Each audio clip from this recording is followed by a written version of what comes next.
Good morning, Rabbi Sai.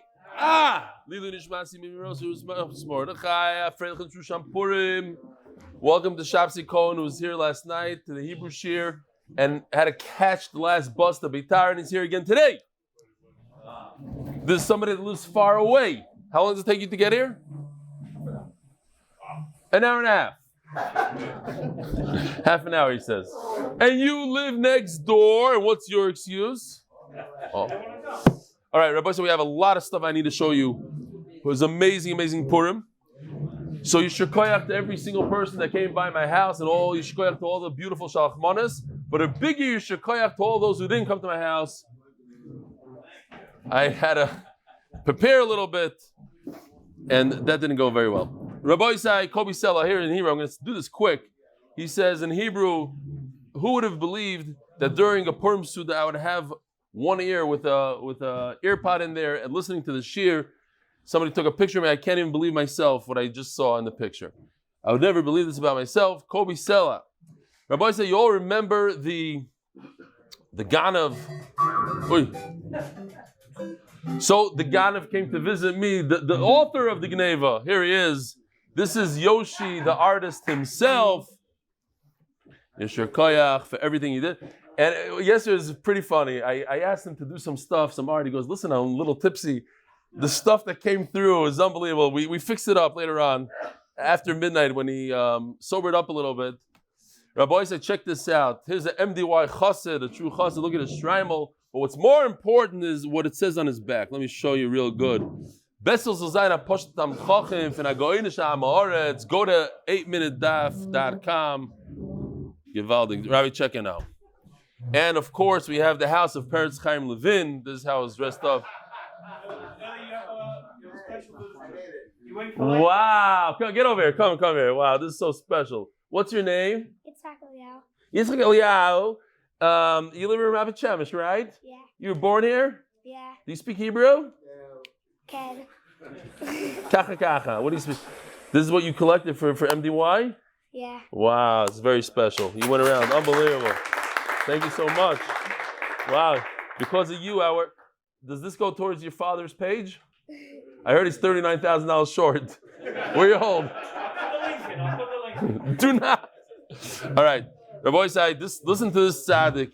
He has one of these moving mobile, I don't know what they're called. Once again, this year we had our food truck, a food cart. We had our coffee cart out for all of Pesach to enjoy, but this year with an added bonus. With the help of Mark Ashkenazi, we had a coffee QR code to my MDY fundraising page. Not only did we give out 100 plus cups of coffee and 10 dozen bagels, but we got people to donate to MDY. Giving out bagels, Purim morning, shmak. Below is a picture with my sons. Eli was attending 3 live shiurim Yosef in our cart. Another beautiful thing, this is Yisrael Goldstein making a siyam on Mesayem Megillah. He got, I don't know how many people, many people to join him 30 days. By the way, today's 30 days before Chag. This is when we start learning the Hilchas Pesach. So he started 30 days before Purim, learning the Masechta, and he made a siyum on Purim. I'm going to show, where's Rebbe Nachem Ateh? I have a beautiful video of his son making a siyum in my house on Mesayem Megillah, and he burst out crying. He's Givaldik. This is Rebbe Elimelech Goldberg. Here we go with Shlemi Forchheim, who we have a few good videos of him, but here he is. Good morning, Rabbi Sai. These are a bunch of names. I'm not going to say the amount of money because a lot of them don't even have money. And let's go. Donnie Karimov, I don't know where all the names are. We have 400 people, over 400 people that took upon themselves pages, which is a beautiful thing. We're looking for a few more hundred. Bezer Hashem, it will happen. Daniel Price, Chani Goldberg, Arthur Berg. I think it's a great idea when women take on pages also. It's an added bonus. Arthur Berkowitz, Sadal Gans, David Dunhoff, Levi Godlewski, Gavrielov, Richard Bassett, Amos Bitzan, Alan, I apologize, I'm terrible with pronouncing names. Alan Herber, Seth Hellman. Remember Seth? Asher Klein, Shlomi Shalitsky, Michael Fowler, Abe Saf, Elijah Peppers, and calls by Akiva Boaz. Here he is again. He made calls. Jonathan Ibragimov, 2000. Daniel Kashlson. Ariel. This is what happens when you take names over the phone. Ariel what? Kapitnikov. Maybe you should read the names. Michael Konigsberg. Beautiful. This is Shlomi Klein on Purim. There's a bunch of what? Oh, I missed two. Betzal Schreibenhat. Shimon Gutman. Shkoyach. Everybody for taking pages. Bez Hashem should go easy. It's not so easy. People give $18, but Lamais, it adds up. If you look at these numbers that come in, once in a while you get lucky, you get a nice fish that gives a gizunta mel. A lot of 18s, 36, and they add up. They could add up to over $1 million, Be'ezer Hashem, and it's not so hard. The person gives you 18, no, so you ask somebody to give you $18. This is Shlomi Klein at a nursing home. Also, there's pictures of him going around giving on Purim, doing mitzvahs on Purim. And your shir is Erev Shabbos treat for our boys in regards from your second cousin David in Austin. He's with us last Shabbos. Best regards, Shlomo Banon. Freilich Purim, you do. Look at this. This is Mordechai Zapaznik. On his cap, you have MDY something. Good morning, Rabbi Isai. And what else do we have? I think that's it. We're going to jump right into the sponsors. The Masechet is sponsored by Anonymous for the safe and speedy return of all the hostages. Paras HaChodesh last day. Leili Nishma Zechariah ben Moshe. Leili Nishma Zechariah bas Yosef. Paras HaChodesh Ahron Fraiman. It should be a zechus to rebellion for continued siyadta, dishmaya, and teaching Torah to Klal Yisroel. Amen. Paras HaChodesh Rafua Shleima Elimlech ben Tzipora. Paras HaYoim Tamar Weingarten in memory of Binyomin Ben Tovya. The memory of Binyomin Ben Tovya is Nesomha should have an aliah. Art of the month, anonymous with zechus for an easy childbirth, for his daughter and healthy baby from yesterday. Mordechai Palik dedicate the singing during the shir and Purim morning l'zeich nishmas Avi Weiss, Ram Yaakov ben Meshulem Zev, who loved and lived for both spreading Torah and sharing his simchas achayim. His Nesomha should have an aliyah. I do want to thank Anonymous from Lakewood and Abba Renner, both who donated $1,000 to MDY on my page. I can't, it's probably better if people donate to other people in the shir. Help what? No, not you. Do not. Okay. I'm going to cut that out. Just don't put your thing on again, please. Rabbi Isai, so tonight, it's really Tuesday. Tuesday, I'm flying to America, which is tonight. Tonight after midnight. And it's a trip that I'm doing. It's Kulei Gashmias. It's going to be a lot of enjoyment. I'm doing it for myself. Every single day, we'll be sleeping geschmack, being by the palm. I'm going to collect money for MDY, to bring MDY to the next level. And as hard as it's going to be for me, it's going to be harder for some of you guys here. And I'm asking the Olam not to fall off the bandwagon. I'll be back in a week or two. I'll be back. I'm coming back. I could stay there for Pesach, really, but I need to be back for Avi Kamiansky's son's wedding, Zevi, and just be back to be. Don't fall off. Don't fall off. The shir will be played here in Beis Medrash every day. The shir is going to be played also on YouTube, also on Kol Hashon and Torah Anytime, and All Daf, and Spotify, and Torah Zoom, and WhatsApp, and our app, and v'chulu, v'chulu, v'chulu. Do not fall off. I know it's hard. What? Do you need a bowling ball, Yosef? What do you need? Does anybody need cereal, shampoo, mouthwash, tuna, coffee? Does anybody need? Okay, I'm taking lists. I am going. I'll daven for the Olam in Borough Park if anybody wants to send me names, and in Lakewood area Kodesh. Says the Gemara, they only want me to go to Baltimore in the middle of the day, come back to Muncie, then go to Lakewood, and then you could sleep in Far Rockaway. The next day, you could do this, that. I'm going to Miami for a few hours and do this. It's going to be mamish more. I'm looking forward. Put it this way. What time? Huh? Probably 8 o'clock in English. 8 o'clock in English. 9 o'clock is Hebrew. So either right before or right after Hebrew. But I think after is not good because I have to catch a taxi right after. Before 8 o'clock. 8 o'clock, but are there kids today? No MDY kids? No MDY kids. Givaldik. 8 o'clock English, 9 o'clock Hebrew. And Yishkoyach. Thank you, Rabbi Schoenberg, for being such a big part of this year. And when I go to Chutz La'aretz, he's always here for the shir, no matter what time of the day it is. So yishkoyach. We're holding my brand new Mishnah, Daf Amud Beis, sponsored by, yeah, baby. I don't know what it is. Look at him. Mashgiach said not. That's it. Says the Mishnah. Matzo begalu bekoisel yosha. If you found a metzia that even if it has a simon, you found something with a simon in a pile of stones. It used to be a house. It fell down. So somebody put it there. It has a simon. Or bekoisel yoshan, or an old wall. You get to keep it. Why? It has a simon. Somebody put it there deliberately. It's there for so long, and there's a chashash. It's possible that the guy put it there. A few things together, couple things together, you get to keep it. Matzah b'koisel chadash. What if you found it in a brand new wall? So it depends. Also, pay attention. Especially if in the old city, you go to these houses. The walls are like 4 or 5 feet wide sometimes. There's a guy I know who added on his addition to his house in the old city was just carving out from the wall that his house is built. There's a special mumcha in the old city, charges a fortune of money, but he could tell you this you could chop away, literally add 3-4 feet to your room. And your house won't fall down. He guarantees it. Kemat never fell down. Kemat is the key word. So, these walls, you put it in one side. It's not like these small little walls. Put it on one side.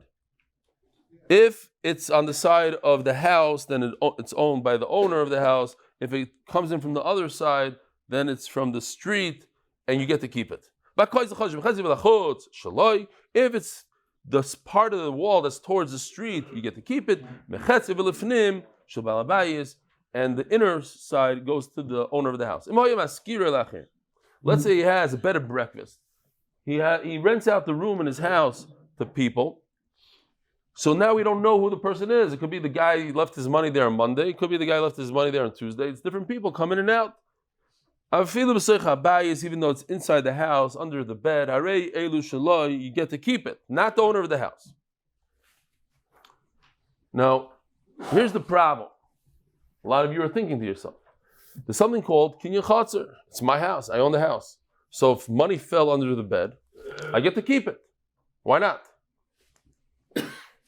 Let's continue for a second. Tana. So now we're going to explain why you get to keep stuff in a wall. These come from the Amoiri. Yevusi, Amoiri, different nations.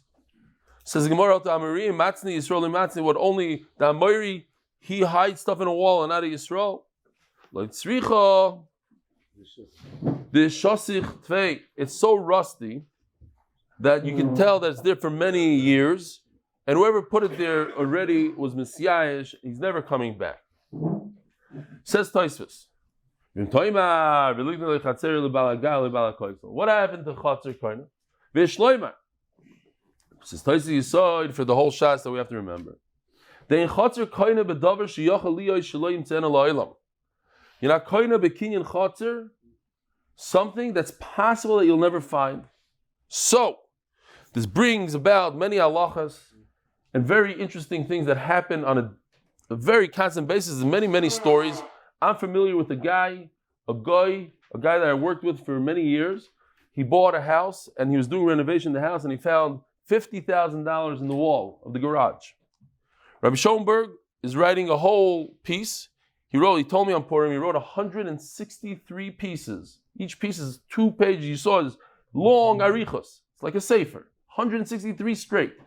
So this week he's writing about a story that happened in England. The Meiser Frum guy hired in the story he's going to say it's a Meiser Shmatoya hired a Frum contractor, but what happened was he hired a non-Jewish contractor. The guy ripped apart the house completely. He tore up a floorboard, and in the floor, something that you'll never look by yourself, he found 40,000 pounds. What did he do? He took it immediately and ran to the bank with him because the old banknotes, could have been there for 100 years. The money wasn't worth much. Took it to the bank. On the way to the bank, siyadta dishmaya, On the way to the bank, he gets pulled over by a cop. The cop searches his car, finds the 40,000 pounds. The guy gets nervous. He says, what are you doing with all this money? He says, I'm working in a house and I found it. He says, you found it. It's not yours.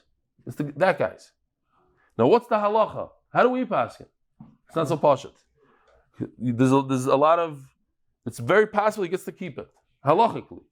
But the cop took the money and gave it back to the Yid. The problem was that the Yid says, well, maybe it's not mine, maybe it's the Yid that I bought the house from, which is also not so pashut. Because it's one of these things that who said, and he knew about it. There's certainly a certain amount of yirush. The little that I saw, Rav Shomer worked on it a whole week. He works on it many, many hours. He told me, if the daf changed my life, this piece of the Dvar Torah changed my life, because I have to work on it the whole week. And he's completely immersed in it. So anyways, the little that I saw, Ayin Sham in his piece, the little I saw is that the original owner doesn't get it. He's miyash from it. He didn't know it's even there. It's nothing. The new owner, maybe, or the contractor. So Ayin in his piece. It's a very, very interesting shayla.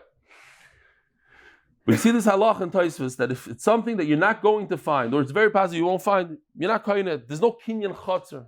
It's interesting, right? It's in my wall, in my house. You came into my house, but you had rishus to come into my house. You had rishus to fix the wall, and you're the one that found it. Perhaps you get to keep it. We had a whole meeting about it back in the day. That's like the Right. with the bottle cap. The car is in the bottle cap. At a Bava Metzia, open a bottle cap. Right.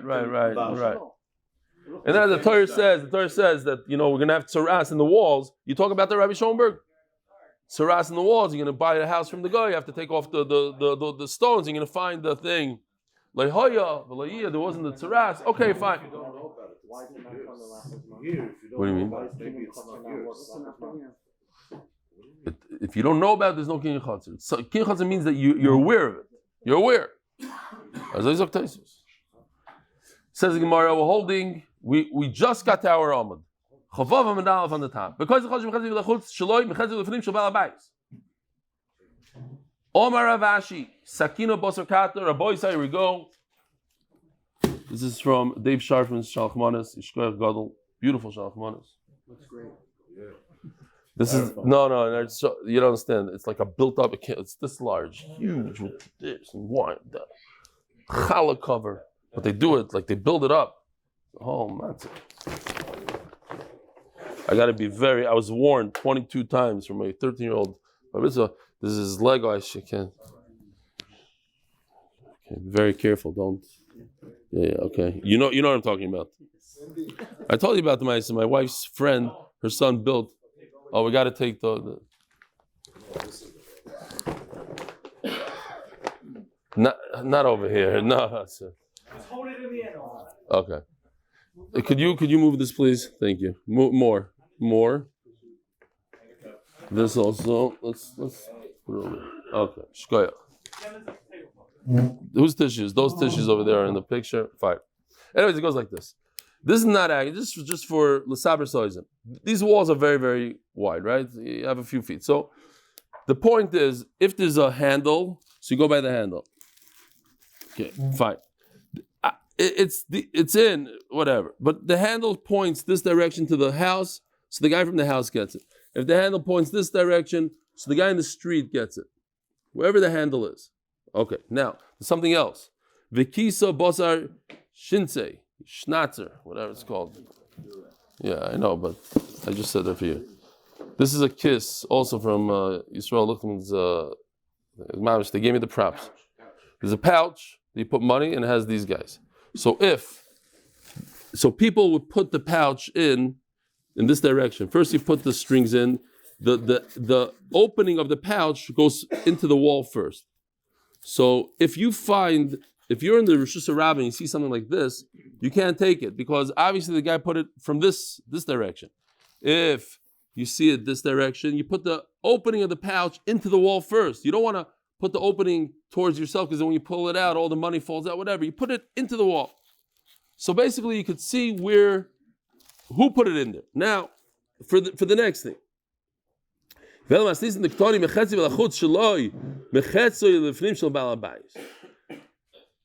So what about the Mishnah? Let's see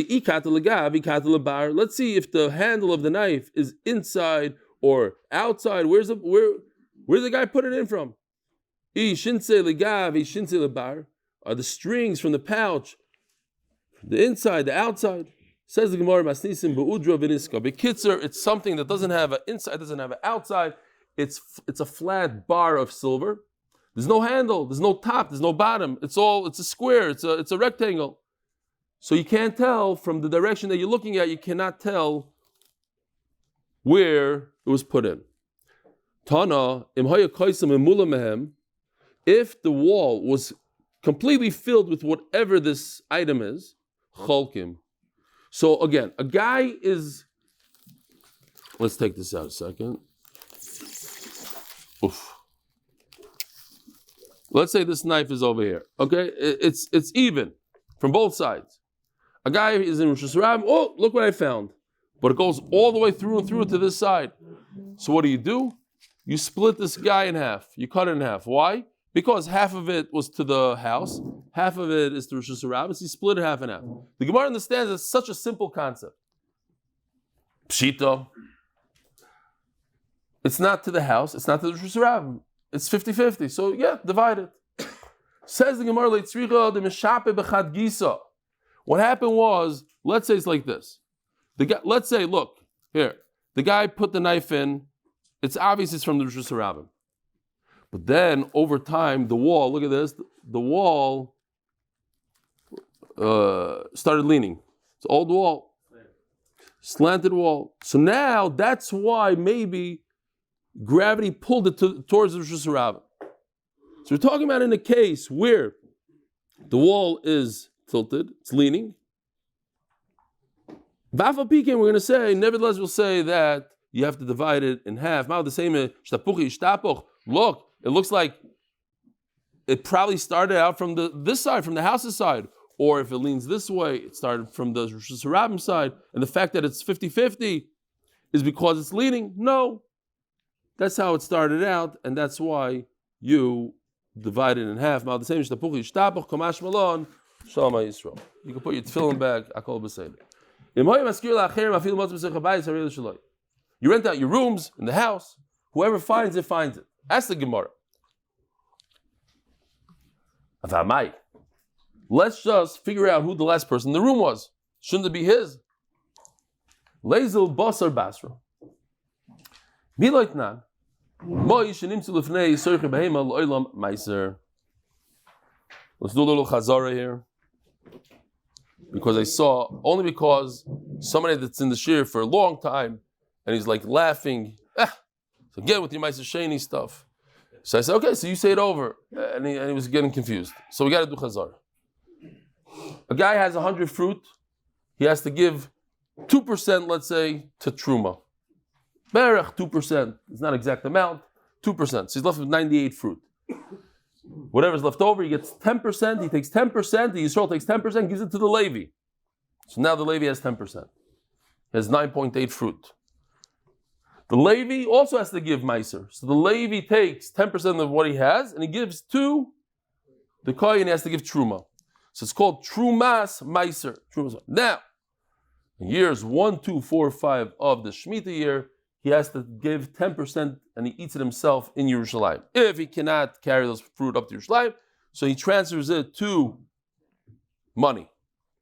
It's easier to carry cash. Here you have fruit that's purple because it has the Gdusha of Meiser Sheni on it, and he transfers that Gdusha into the money. The money becomes purple, becomes Kadosh, the fruit go back to being red and Chulin, then he takes the money up to Yerushalayim. When he gets to Yerushalayim, we know already, he should not buy fish, herring, and water.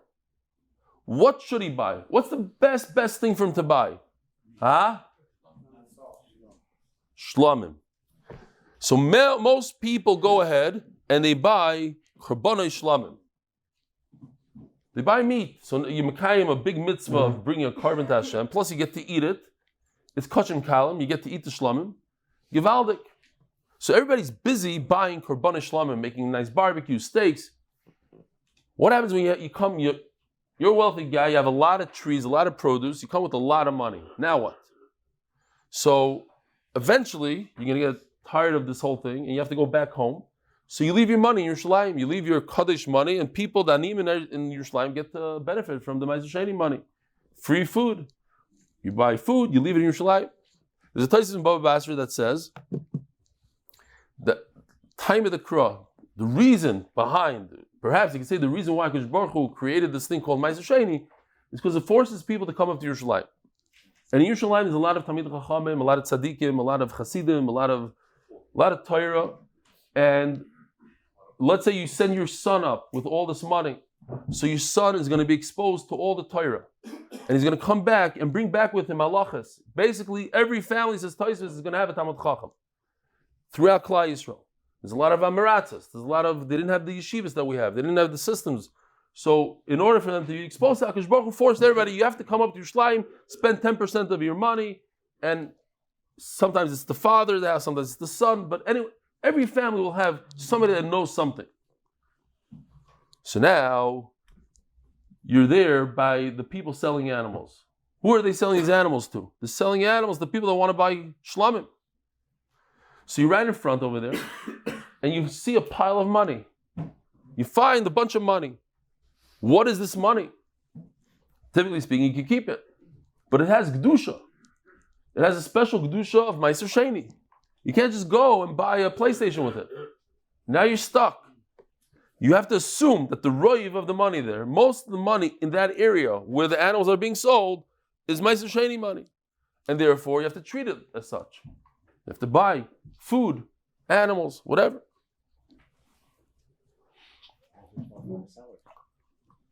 It could be, but you're finding it over here on this side, where the people dre zechurya.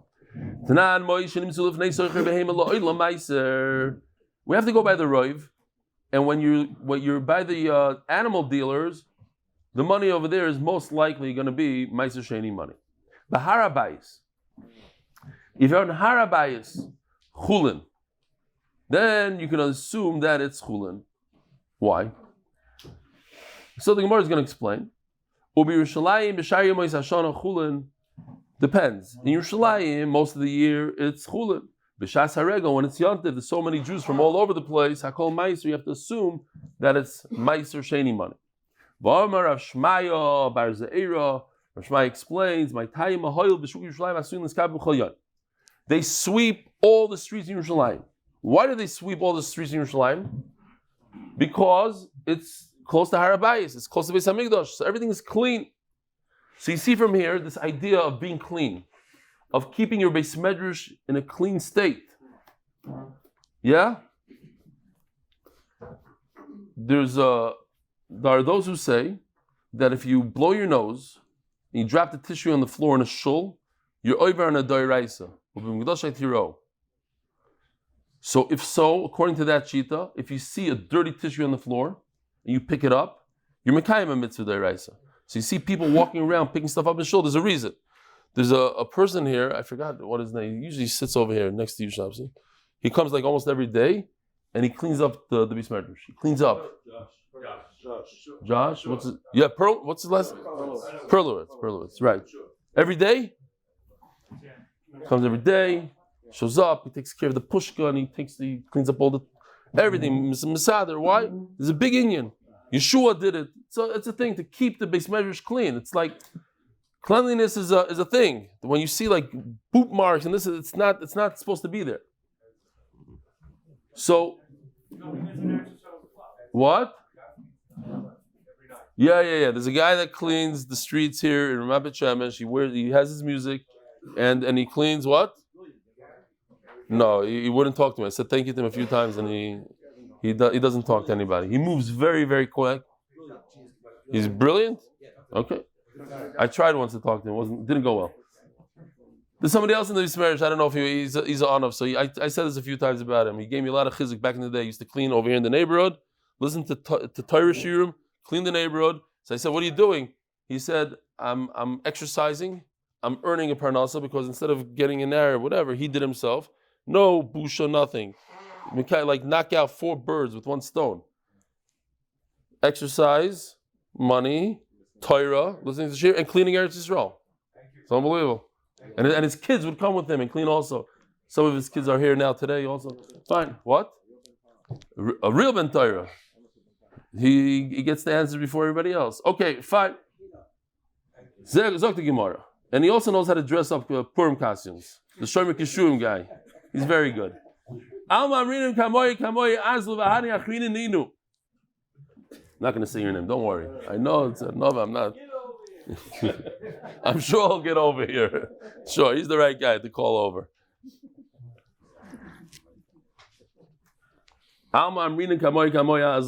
By the way, so you want to hear another shocker about him? So he sits next to me in Shul. So we sing a lot in Shul. I never heard him sing, ever. I once went to Rabbi Pessin's house, and all of a sudden I heard the most gorgeous harmonies coming out of his house. Be'emes. Like, this guy sings. Regardless, you'll never hear it. Never. Okay. Not happy with you. He's not happy because of Bidl Torah, not because I was Mavayishim now. He doesn't sing. Prove it. Sing. Let's go.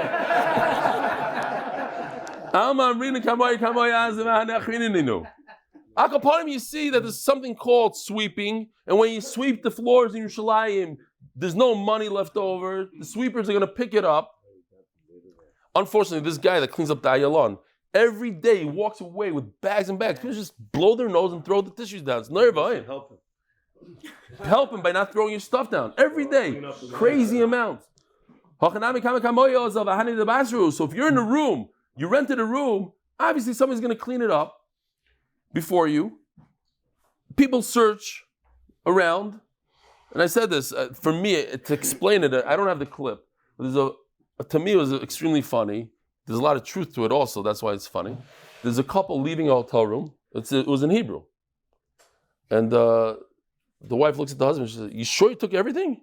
She says, "A good thing you reminded me." He goes back into the room, and the camera shows the room. There's no mattress, there's no dresser, there's no TV, nothing. And he walks in and he goes to the corner and he goes, "Oh, I found the remote." And he puts it in the suitcase and he walks out. It's like, "Thanks for reminding me." So hey, when people leave the hotel room, the searching, then you're not going to find money there.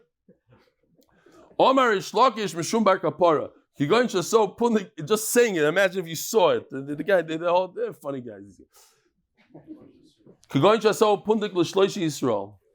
So now there's 3 Jews there. It's 3 Jews. If it's one guy, I rented it to one guy, great. But 3 Shiva Bachrim, now I don't know who, I don't know where. So now that's Yush. Shmami no.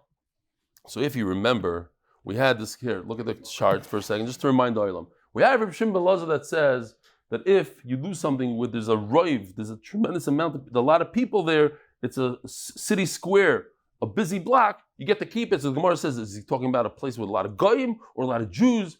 Are Chachamim arguing on him? Not arguing him? Is the halacha like Reb Shimon ben Elazar? Is the halacha Reb Shimon ben Elazar? Even yes, is the halacha Reb Shimon ben Elazar? In both cases, goyim Jews. Okay. Upon from here we could see that yes, when there's a lot of people, like 3 Jews, even in the case of 3 Jews, you're allowed to keep it. So no, we have a pshitusa. We're able to figure out the big shiloh we had the other day. Says Gemara, no, it's not 3 Jews, it's 3 non-Jews. Oh, 3 non-Jews, and also you have the same problem, non-Jews, so maybe we don't know who it's owned by. You get to keep it. Says Rashi, you don't have to say 3 non-Jews. All you need to say is there's 1 non-Jew. 2 Jews, let's say, and 1 non-Jew, that already makes the same halacha. So there's a real story about one of these pundiks. I thought it wasn't, but yesterday people told me the names of the people that they know. A guy from England comes to America, and he's in Yehupitzville in America. No Jews, nothing. Like Missouri somewhere. And he's looking for a place to stay, and he finally finds a place. They say, "Listen, we could give you a room. It was a storm, and he needed a room desperately. We could give you, but the guy that was in the room for a very long time, he just died today."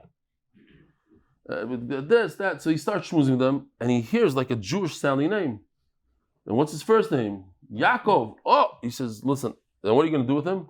"Bury him in the, He says, No. We have different minhagim. We have to bury in a Jewish cemetery. So I want to take care of it. So he signed off the documents. They take his body of this year, they put him in the trunk. They put him in the trunk, and he drives to New York. Comes to the Chaver Kaddish, he says, "I need to take care of this mace mitzvah." She says, "What's his name?" He says, Yankelovich, whatever his name is. You're not allowed to drive in a mace mitzvah, right? He doesn't know how to bury. Today we don't know where you're gonna. But where are you gonna? Everything's owned by people. Where? In somebody's backyard. But I'm saying it's not like in those days over here. Everything is owned by people. You can't just bury. Kitzer. Cash in mice. So the guy in the Chavidish says, "You're not going to believe this. There's a guy from Missouri, from something with this name, who sends in money all the time for mace mitzvahs. He pays to bury people that can't afford it. And look how Kosh Baruch Hu is megalgal. When you give, you get. What comes around goes around." I thought it wasn't a true story, but they said no. The mevar, it's a ma'aseh shaya. You think you would have planned for that? Over here we're soft sales, Yosef. Soft sales. We don't say when you give, you get. Doilim chas by themselves. I'm not talking about the causes. I'm talking about taking upon yourself causes. You don't have to give money. You just have to take upon yourself $1,000, $2,000 and give it out, and people give to you, and then they could do. You can do more with that. Okay. Rav Nachman Omar Rabbi Bar Revuah. I feel Tamar Weingarten Yisrael. Rav Nachman Omar Rabbi Revuah. Rav Nachman says you could say it's talking about 3 Jews, not three non-Jews or 1 non-Jew. When Reb Shimon ben Elazar said his halacha, and maybe he said his halacha only by non-Jews. That what if you find something, there's a lot of people there, you're allowed to keep it, but if there's Jews, you're not allowed to keep it. This is worse. Why is this worse? What's worse? 3 Jews in 1 room or 100,000 Jews walking down the street? Says the Gemara, 3 Jews in 1 room. Why? When you have 2 friends over there that are part of your group, you have more yush. He says like this. The only possibility that was stolen is one of these guys right here. I have a big problem here. I told these guys, I said, I lost my money, and they all deny it. It's nobody else. It's these 2 people. No. And now they're going to give it back to me. If they thought about giving it back, they would have given back. They're obviously trying to steal it from me. I give up. I can't get it from them. I give up. But if people are just walking up and down the street, maybe someone will give it back to me. So Melo says the Gemara, 3 people is worse than a lot of people. In a very specific case.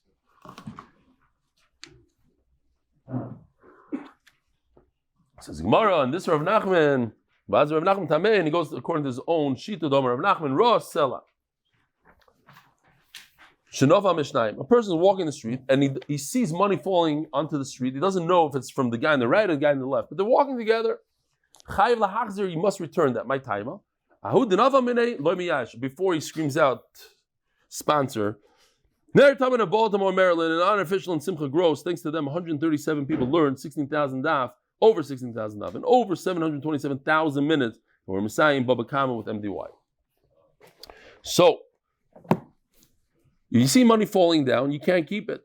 The guy that it fell from doesn't give up hope. Nobody was with me, only this guy here. I'm going to grab onto him, I'm going to say, listen, give me back my money. What could he do? What force could he use? He could use the force of Shvuas Hesses. He could force him into giving a Shvuas. What's a Shvuas Hesses? Shvuas Hesses says the guy doesn't have to swear, but with the Rabbanon we make him swear.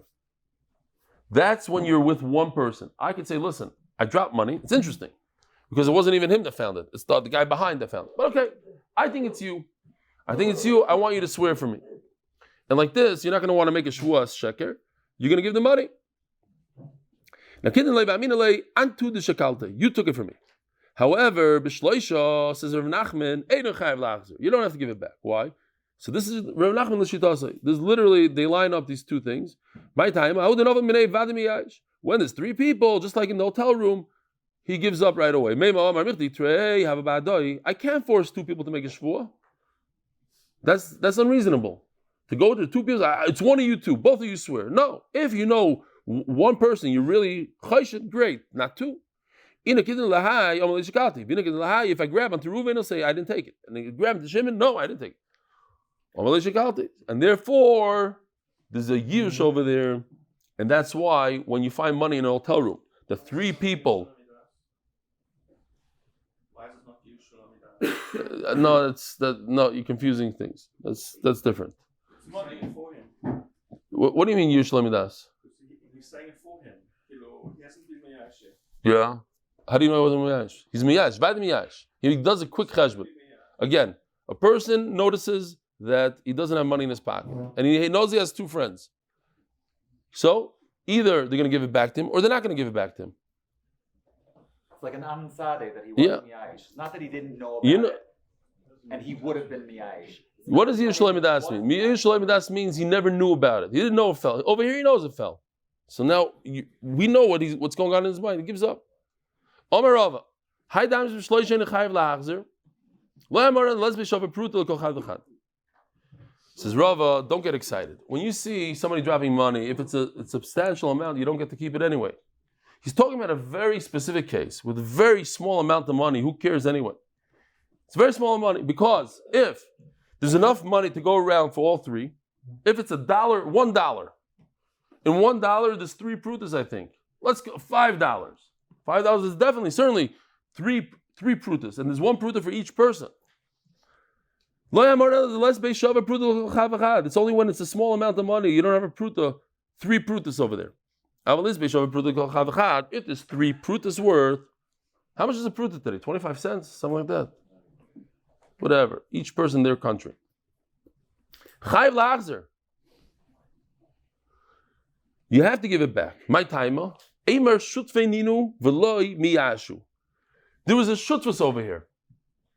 There's a partnership in this money. They're carrying it together. They're going somewhere together. So then, if I ask you, do you have my money? Why are you not answering me? We're partners. I love this Rashi. Rashi tells us that what we do to our friends today, it's been done already for thousands of years. Time of the Gemara. Says Rashi here, Eimer shutfeininu. Rashi says in the middle of Rashi, Ultsareini hu shoisek. He's trying to chepa me. Did you see my money? No, I didn't see your money. And then 2 hours later, by the way, you lost the money. Here it is. I got you. This is already in time. This is not a new shtick that we invented. This is already then. Ultsareini hu shoisek. He's my friend. So he's lying. He's pretending that he didn't find the money. But in fact, he found it. He pocketed it. He's going to give it back to you. As I Zakter. Doesn't have a simon, and it's on you to prove that you're shifting. Why I have to? Again, these are umdanas. When we're going together as friends, we're going. Let's say we're collecting money Purim. You and I are friends. Are we shifting? But we go together on Purim. On Purim, we go collect together. The money is one. I don't know how it worked in those days. I don't know. Usually in our days we don't share money like that. But in those days, you're carrying all these heavy coins, and I'm not carrying all my. You carry. There's a carrier. I take the water. You take the coin. I don't know how it works.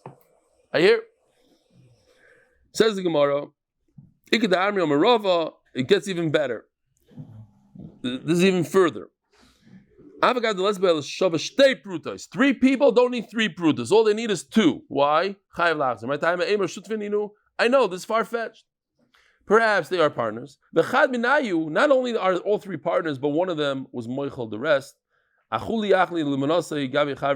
is not happy with Rav Nachman, his Rebbe's thing here, that if you see money falling from somebody, you can keep it. You can't keep it. Says the Gemara of Amar Rava. So, here, let's just see this for a second. There are 3 psukim that we're all familiar with, at least 2 out of the 3, that it's possible to be over when you find an Aveda. First one is like sigzal, do not steal. You're not allowed to steal. So if you're talking about before a person miyash, you see the money falling, so obviously he didn't have a chance to check his pocket, even though otherwise the match should be kis b'chol shah, but not a second later. So if you take it, you're over on gezel. There's also a mitzvah of hashav d'shivim, of returning a mitzvah. You didn't do that one. And finally, the leisucha l'salim. You can't turn a blind eye. When you see a lost object, it's us for you to turn a blind eye. So we're going to see that there's cases that only the blind eye is the problem, not hashav d'shivim. Okay, says Rav. Case number 1. So we have 3 cases here. Very, very simple.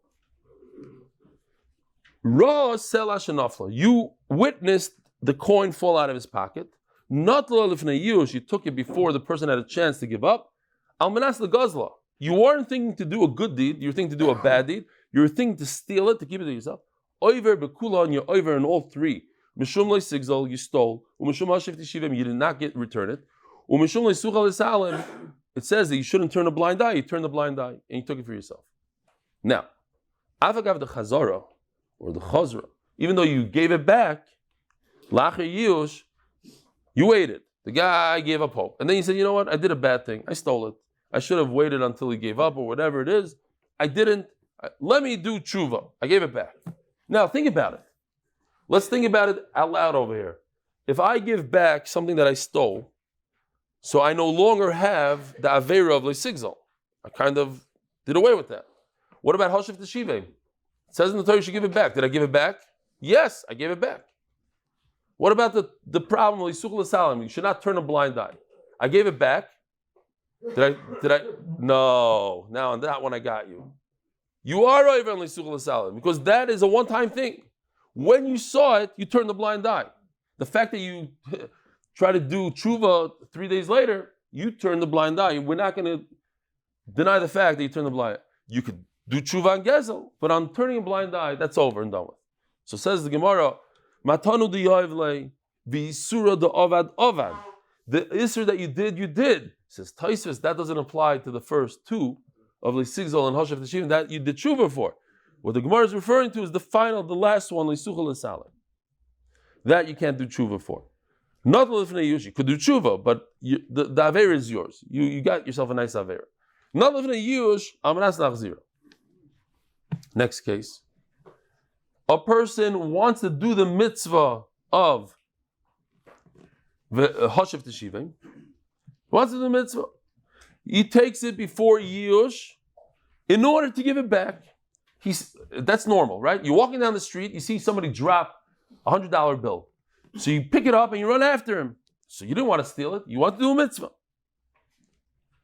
And then he sees the guy start searching his pockets, he starts making cheshbonos, and he starts being moyer heter. He says, oh, the guy lost it anyways, the guy gave up. He saw the guy go, no, like this. So I'm going to give it back to him now. Well, then he wanted to steal it. Rabbi, think about this. If he just came for this halacha, there's a doing chazar on this halacha. If a person thought to do a mitzvah, he finds this, he thinks to do a mitzvah. I'm going to do Hashav Saved. Picks it up. And then a minute later he says, no, I'm going to steal it. Is he over on Gezel? The answer is no. Because when you pick it up, you have to steal. When it's already in your possession, we said, like a guy, Bal Pikladin, somebody gives you something to watch. Gives you $1 million to watch. And you say, oh, I don't know where it is. So you're not a Gazlan. Gezel means to go into the guy's house and take it. You're Shomer that did a big Aveir or whatever, it's not Gezel. Gezel is something else. So on the first, Lo Sigzol, you're not over. Lo Suchal Salem, don't turn a blind eye, you're not over. Why? Because you wanted to give it back. You said, I want to do a mitzvah. I see the $100 bill falling out of his pocket. I want to give it back. So you're not. But on Hoshev Teshivim, you never gave it back. So you're over only on one Aveira of Hoshev Teshivim.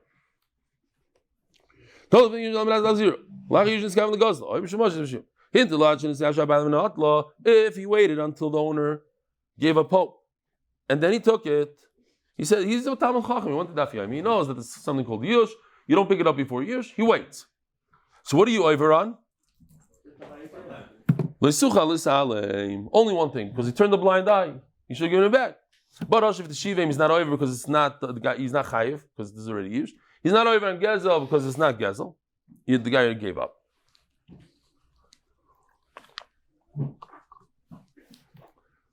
You're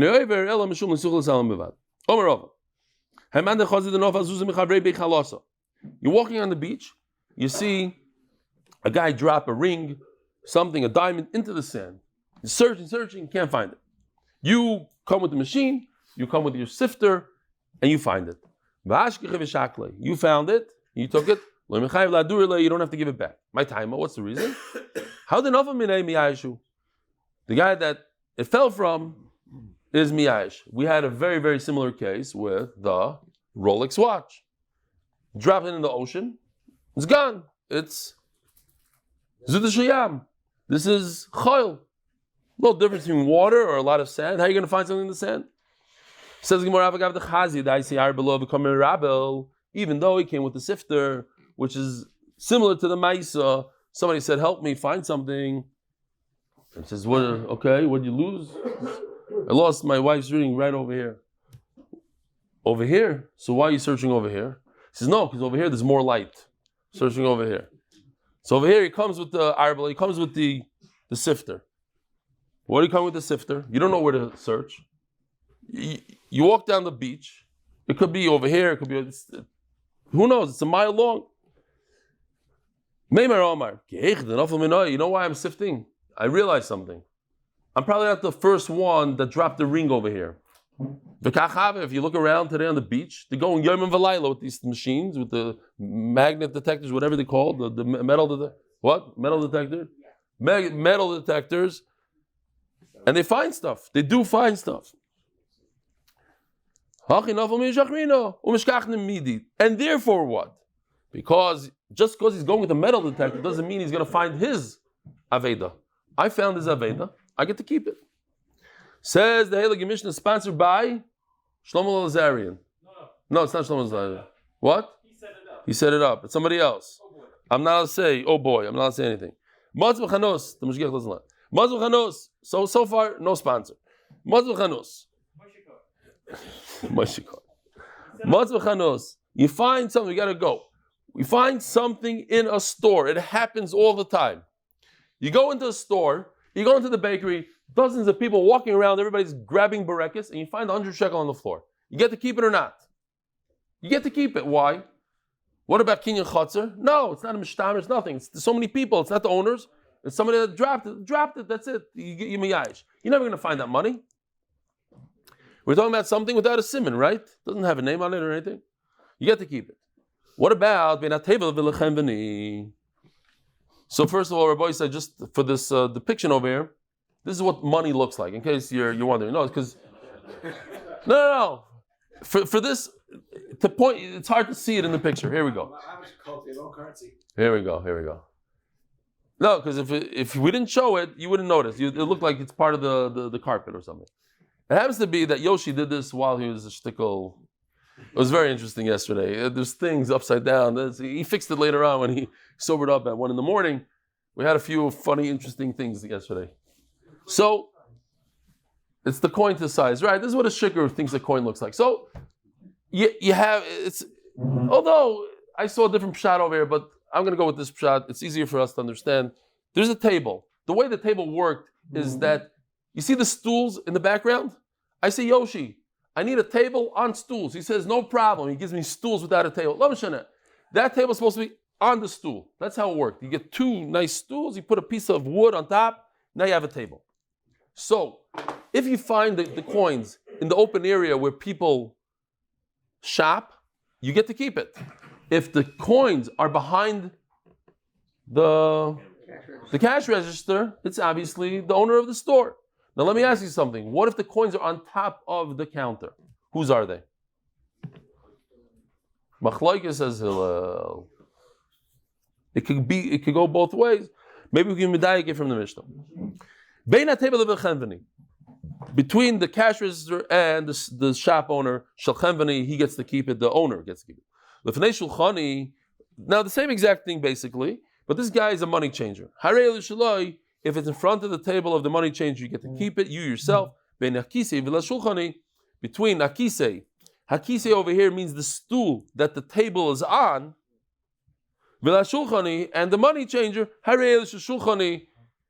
great. The money changer gets to keep the money. If you buy fruit, so let's say this you cannot bring any rice from the Mishnah as you learned it as is, because this wouldn't really apply today. You get a delivery sometimes you get from the grocery store, right? You get a box of cereal, mayonnaise, the whole thing. You stick your hand in there and there's $5,000 in there. Who gets to keep the money? Whose is it? So the pashas of the Mishnah, it says, if that's what happened, you get a delivery and there's fruit, you got a delivery, and you find money inside the bag, you get to keep it. It's not so pasha. Before you jump and you take the money for yourself, we have to see the Gemara, we have to see aliah, obviously. If it's inside some sort of bag, you have to announce it. So now he says, you see this case that we just showed, when the money's on top of next to the cash register, you get to keep it, says Rebbe Lazar. And that's how we paskin. Nan.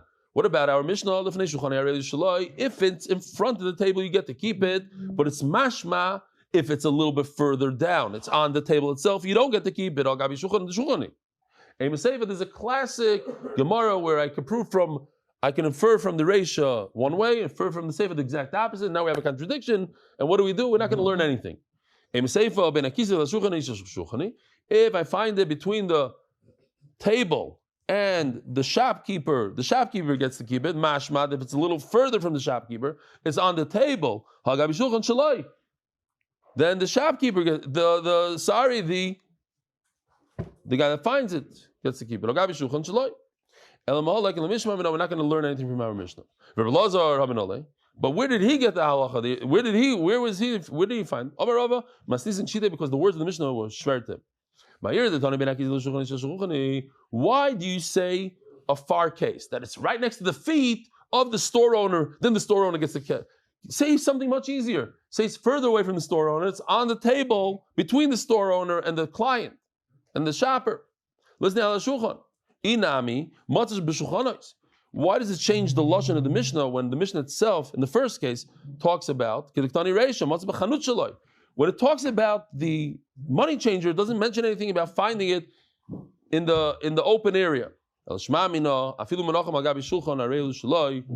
see from here that when you find it on top of the table, like Rabbi Loza says, you get to keep it. It's not a machlokes hillel. Rabbi Isai, have a wonderful day.